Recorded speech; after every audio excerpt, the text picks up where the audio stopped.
Hello everybody, how are you all? I am Fibrillation Lupus Sister. I am back.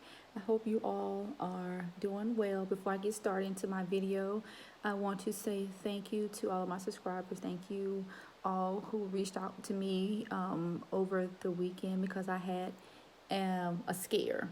But I will tell you all about that. But first off, I just want to say thank you. You all are so amazing. I really do appreciate you all. So let's get into this story. Well, not really a story. What happened to me? Some of you all may have seen my last quick few seconds post showing that I was in the emergency room, which I was. It was this past Saturday. I was driving home from my in-laws' house. My husband, we had drove separate cars because I had to work a funeral. And so my husband went ahead and drove on home before me. And so I was getting off the exit to my house, and I was just singing a song at the red light, just singing, and all of a sudden my heart rate went. I could just feel it as if it was just like my heart was about to jump out of my chest. My heart rate went up to 210. I have an Apple Watch, and I make sure that I do set one of my apps to monitor my heart rate, and I could just feel my heart is going crazy. So it was like 210. I mean, just that fast. I'm like, oh my God. I'm like, please. I just kept saying, God. I was trying to calm myself down. I thought maybe I was, getting, I don't know what, because I wasn't upset or anything, but I just like, God, my heart is racing, please. It was a different feeling that I've had previously, and I was just trying to let's let me get home.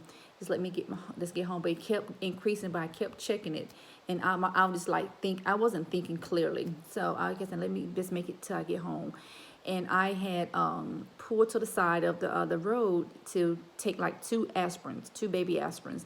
Normally I should take. They told me take 4, but I wasn't thinking. So I just hurry up and grab 2 baby aspirins. And I just called my daughter I said, go ahead and call 911. Have them at my house. Have them at the house when I get there. Well, I actually called my husband's cell phone, but she picked up. And I said, just call 911. I'm right down the street. I'm getting ready to turn to the neighborhood. Just have them to be there. I should have pulled over right then because it felt as if I was getting ready to collapse. But I just kept driving. It was nothing but the grace of God. The higher power was just watching over me and took me on home.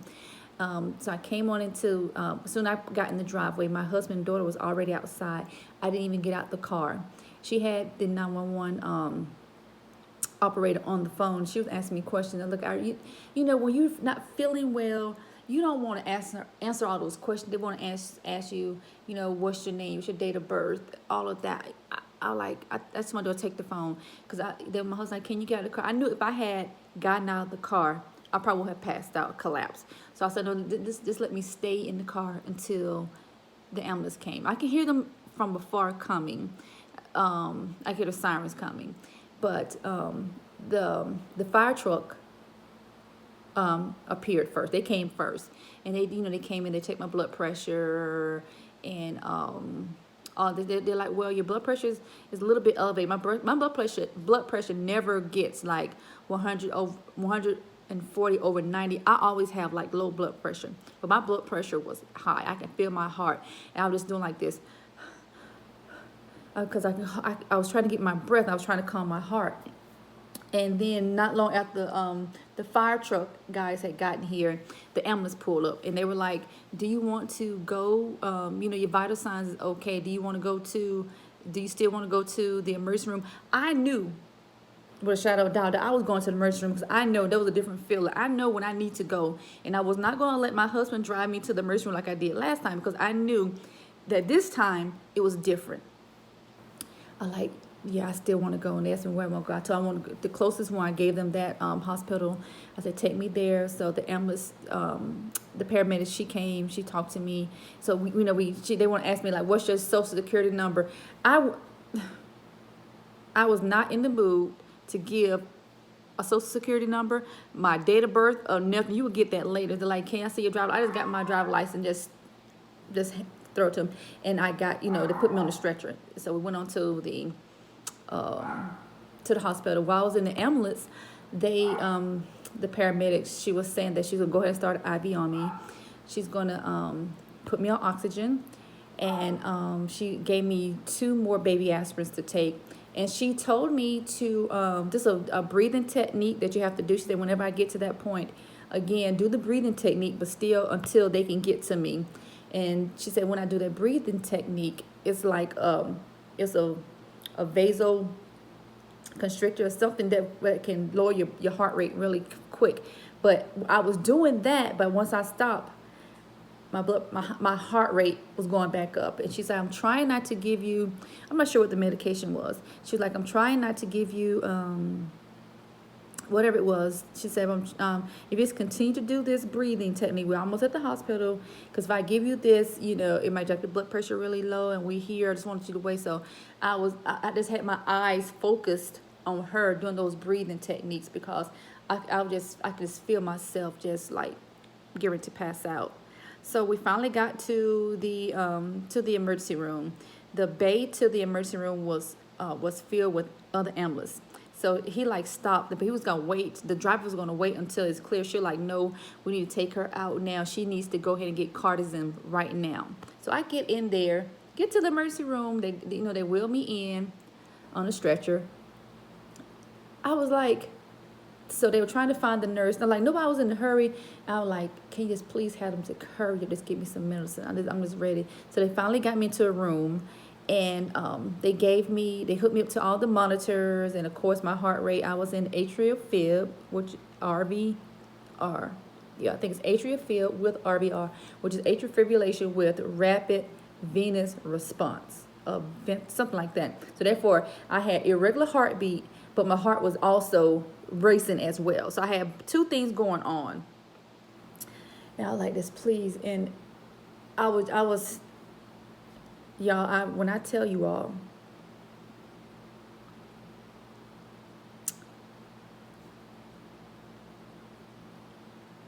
I was scared.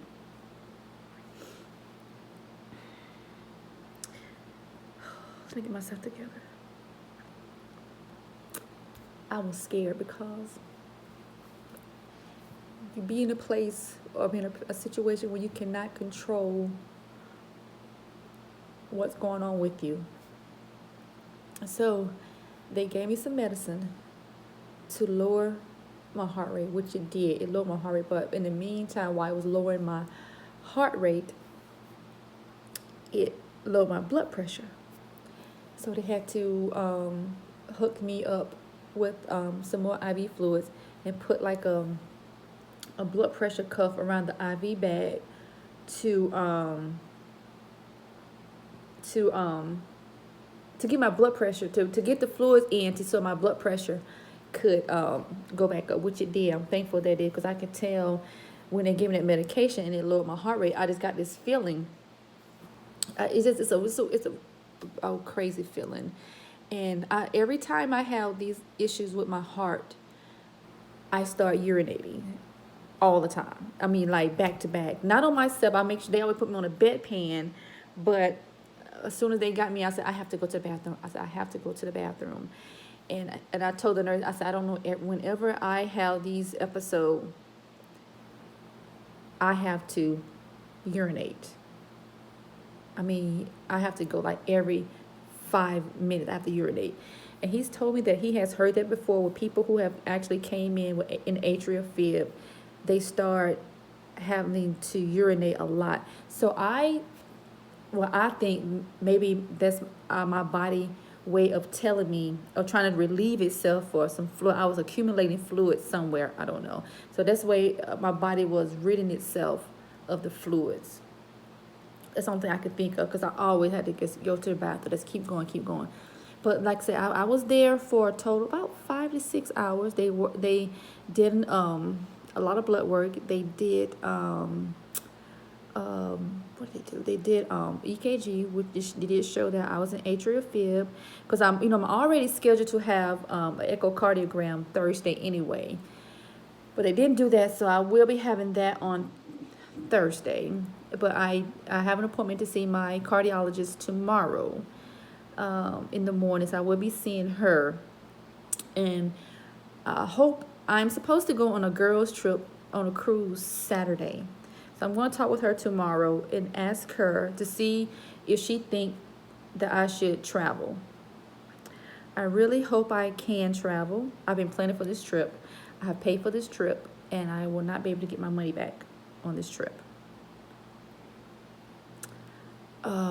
So I'm speaking that I will. I'm just taking my medication, but y'all, I was frightened. I was so scared. It felt as if that my heart could have stopped any minute. But I just want to I just want to figure out what is going on. I know, like I said, I do have the fluid around my heart. My rheumatologist said, and my cardiologist both told me that the fluid around my heart came from the lupus. So we're gonna see. I'm just gonna give it a try. To answer some questions tomorrow, I'm just gonna ask her, what is it? Could she give some recommendations? What, I don't know. I'm just, because you never know when it's gonna happen. I mean, I was just singing. I mean, I probably was singing loud, but I wasn't. I was driving. I was at the stop light, just singing, and it happened. So that's what I'm dealing with, you all. I'm feeling better. I am a little bit weak. Yesterday I was in the bed all day. Sunday, just taking it easy. But today I finally got out. But I don't know. It is what it is. But I'm just trying to take care of myself and get this figured out. I just want to give y'all an update and pray that I can be able to go on my trip, okay?